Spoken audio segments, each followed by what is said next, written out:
What's up guys? What's up? Nizere ko mwakoze subscribe. Wibuke kudufollow kuri social media zacu zose, YouTube, Facebook, TikTok ndetse no kuri YouTube. Dukora ikiganiro uyu munsi kiri exclusive ku bintu bitandukanye bizo busanzwe. Kiraza ko ari gitoya ariko ni beginning. Turi kumwe no Jaman bro. What's up? What's up bro? Umeze neza? Fresh. Okay, tugiye kuganiriza aba followers banjye n'aba subscribers hano. Yeah. Hari ikintu ujye muri relationships cyangwa se ugira inshuti z'abakobwa muri rusange. Yeah, of course. Okay, ndashaka kubaza uri nko kugenda ahantu muri mall cyangwa se no mu muhanda niyo bari no mu ishuri cyangwa mukorana. Mukobwa wa interested uramukunze sibyo? Yego. Uramukunze ufashe nimero ye arakubwiye ati reka tumenyane nta kibazo ntabwo bigize big deal. Iminsi 7 ya mbere biraryoshye bimeze neza. Ku munsi wa 7 araguhamagaye. Ese umeze gute abyo tuvuga ko witwa Etwa Blaze. Blaze umeze gute ko nshaka 20k wazingurije ko nzaziguhereza. Ahubwo ati ma 20k nakubwiye ko azazigusubiza. Sibyo? Yego. Ikibazo cya mbere mubaza wazimuha cyangwa we ntabwo wazimuha. Dore ko dukomeza. Icyo kibazo cyagikurikijwe na condition. Yego. Byaterwa n'ikibazo ambwiye afite.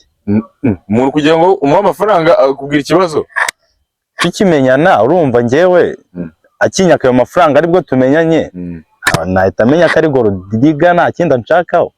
Oya ahubwo ati nkeneye amafaranga ari emergency ndashaka 20k urumva nyine ni ikibazo. Ni ngombwa kubwire ngo ngumva ngo umusatsi ngo washaje cyangwa kubwire ngo mama ararwaye. Gusa uyamuhe. Nago ngiye nayamuha bitewe nuko ni gute se tumenyana muri ako kanya nkahita mba umuntu w'ingenzi kuri yo kuruta uko erega niwe wamwaprochinze namwaprochinze ariko nashaka kumutera sibyo wibuke misiyo iri nutayamuha misiyo rate fairingira aho ngaho ahubwo yaba nkoreye nahita amenya umuntu ngiye gutereta uwo ari we aramutse yanyatse nahita mutibisheke ako kanya direct nose ngo okay reka nkubaze ikibazo umuntu kugira ngo mujye muri relationship agomba kuba kwizeye avuga ati uyu muntu isa namudependingaho kimwe nuko nawe yandependingaho tugomba gufashanya none niba agiye wishyizemo ko umuntu atazegera gukenera ubwo urumva byazakunda gute oya ntunyumve nabi ubundi muri nature y'ikiremwa muntu tugomba kugeramo side nyine yo kwikavaringa no gutuma tudajya hanze nyine ibibazo byacu tukamenya kubisorovinga twebwe ubwacu tudakeneye abandi bantu. Icyo gihe rero duhuye mu minsi ngahise ayinyaka ahita amenya yuko ntigeze agerageza ubundi buryo yambonyemo nyine nk'ikirombe. Ibyo ngibyo uramujagize. Nagaruka umujagize. Akubwiye ko azagusubiza wenda murakorana nabizi ko afite akazi. Aha aho ngaho dukorana twaba dusanzwe tuzi. Cyangwa muhure nk'ahandi hantu utamuzi ariko ubizi ko afite akazi. Ahubwo ati ngenza yaguze. Mbizi ko afite akazi. Kubera uburyo nya approachinze ambwira ko ikibazo runaka ntiyakimentioninze nta ribi ariko akambwira ko ari akabazo akeneye gukemura nayamutize. Aha urayamutije sasa. Hashize nk'iminsi 3. Yani ntarayagu 3 cyangwa 4. Ahubwo uti se wambaye n'izindi technique ko zikeneye we nanyene nka transport. Nzayaguhera rero. Wayamuha.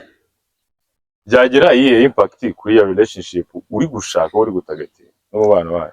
Ubundi nyamuhaye icyo gihe naba mvuze ati ni nkaho mufashije ntago namwe ifite ikizere cyo kazayansubiza kubera ntago umuntu yaza ubwa mbere akwatsa amafaranga urayamuhaye ubwa kabiri araje urayamuhaye zavuga ati hariya ni ikirombe hariya ngomba gucukura agomba kudiginga niyo mpamvu nyine ugomba kugenda gake tu kagera nako kantu k'igitsure man ubwo relationship gwaye uparikira aho ngaho relationship n'uwo muntu direct ngiye naba nayi kansorinze bitewe nuko ngiye muri characteri z'umuntu nkunda wa muntu nyine uzi kwirwana akaba yakemura ikibazo cye nazanabimenya nyuma ko yagikemuye ariko ugomba kuba gentleman yego nibyo cyane kandi ni byiza ariko na wa muntu nyine wahita usapoza ko muri mu rugo akabazo gato azajya yitaza nyine avuga ati byacitse n'iki nawe ubwo atagahandoringa ukumva nyine ntago yaba ari type nziza uwo muntu umva ko Blaze ye ko yarya ari ibintu bigoye bibuke gukora subscribe